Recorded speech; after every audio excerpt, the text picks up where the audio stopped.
सिलगांव गांव बड़ा शांत था, सुकून भरा था, लेकिन ये अपने अंदर राज छुपाए हुए था, राज जो हवा में फुसफुसाते थे। अर्जुन एक जवान आदमी था, वो एक राइटर था। वो सिलगांव शांति के लिए आया था। वो अपना अगला नॉवेल लिखना चाहता था।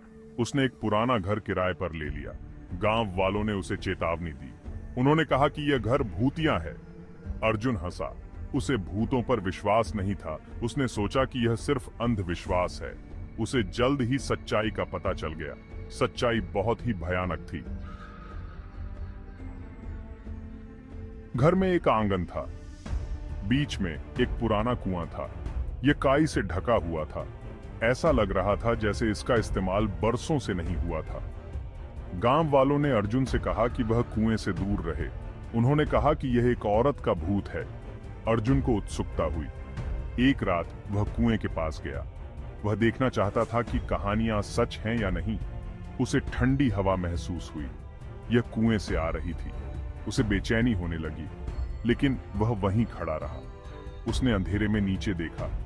उसे लगा कि उसने कुछ देखा, कुछ सफेद। वह करीब झुका। अचानक उसे अपने कंधे पर एक हाथ महसूस हुआ। वह डर के मारे पीछे हट गया। उसने मुड़कर देखा। वहां कोई नहीं था। अर्जुन हिल गया था। वह भागकर घर वापस आ गया। उसने जो देखा उसे भूलने की कोशिश की, लेकिन वह उस एहसास को झुठला नहीं पाया। वह एहसास कि कुछ गलत था। अगले दिन उसने गांव वालों से कुएं के बारे में पूछा। उन्होंने उसे कहानी सुनाई, माया नाम की एक महिला की कहानी। माया एक खूबसूरत औरत थी।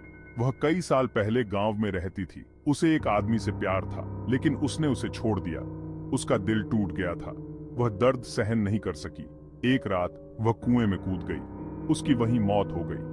गांव वालों ने कहा कि उसकी आत्मा अभी भी कुएं में भटक रही है। उन्होंने कहा कि वह अपने खोए हुए प्यार को ढूंढ रही है। अर्जुन ने कहानी को खारिज करने की कोशिश की, लेकिन उस रात उसने फुसफुसाहट सुनी। वे आंगन से आ रहे थे। फुसफुसाहट माया की तरह लग रही थी।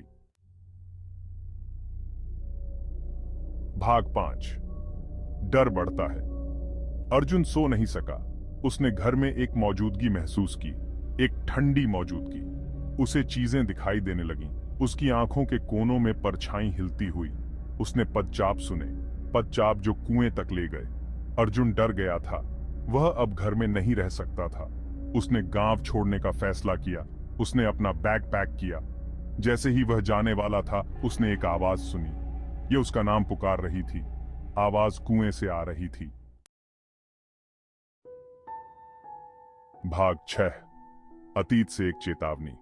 अर्जुन सावधानी से कुएं के पास पहुंचा। उसने अंधेरे में झांका। उसने एक धुंधली सी आकृति देखी। यह एक महिला थी। उसने सफेद रंग की ड्रेस पहनी हुई थी। महिला ने उस तक पहुंचने की कोशिश की। मेरी मदद करो, वह फुसफुसाई। अर्जुन डर के मारे जम गया। वह हिल नहीं सका। महिला ने उसे अपनी कहानी सुनाई। उसने कहा कि उसका नाम माया है। उसने कहा कि उसकी हत्या कर दी गई थी। उसके प्रेमी ने उससे झूठ बोला था। उसने उसे कुएं में धकेल दिया था। भाग 7। आतंक की रात। वह बदला लेना चाहती थी। वह चाहती थी कि अर्जुन उसकी मदद करे। अर्जुन को सहानुभूति थी, लेकिन वह डरा हुआ भी था। वह नहीं जानता था कि उसे क्या करना चाहिए। उसने गांव के मुखिया के पास जाने का फैसला किया। उसने उसे सब कुछ बता दिया। मुखिया हैरान रह गया। उसने कहा कि माया की कहानी सच थी। उसके प्रेमी ने अपनी मृत्युशैया पर हत्या कबूल कर ली थी। उसने सच छुपाया था। मुखिया ने अर्जुन को चेतावनी दी। उसने कहा कि माया की आत्मा क्रोधित है। जब तक वह अपना बदला नहीं ले लेती, तब तक चैन से नहीं बैठेगी। उस रात अर्जुन ने एक सपना देखा। उसने माया को देखा। वह गुस्से में थी। उसने कहा कि उसने उसे धोखा दिया है। उसने उसकी मदद नहीं की। अर्जुन चौंक कर उठ गया। उसने कमरे में एक मौजूदगी महसूस की। उसने लाइट जला दी। माया वहां खड़ी थी। उसकी आंखें गुस्से से भरी हुई थीं। उसने उस पर झपट पड़ी। अर्जुन चिल्लाया। उसने अपनी आंखें बंद कर लीं। वह दर्द का इंतजार कर रहा था, लेकिन कुछ नहीं हुआ। उसने आंखें खोलीं। माया चली गई थी। अर्जुन घर से बाहर भाग गया। वह तब तक नहीं रुका जब तक वह गांव नहीं पहुंच गया। उसने ग्रामीणों को बताया कि क्या हुआ था। वे डरे हुए थे। उन्होंने एक समारोह किया। वे माया की आत्मा को शांत करना चाहते थे। उन्हें उम्मीद थी कि वह आखिरकार शांति पाएगी। अर्जुन अगले दिन गांव छोड़ गया। वह अपना अनुभव कभी नहीं भूला। वह कभी सिलगांव वापस नहीं गया। माया से अर्जुन की मुलाकात ने उसे बदल दिया। वह डर की भावना को दूर नहीं कर सका। उसने महसूस किया कि इस दुनिया में कुछ चीजें हैं, वो चीजें जिन्हें हम नहीं समझते हैं, वो चीजें जो तर्क और कारण से परे हैं।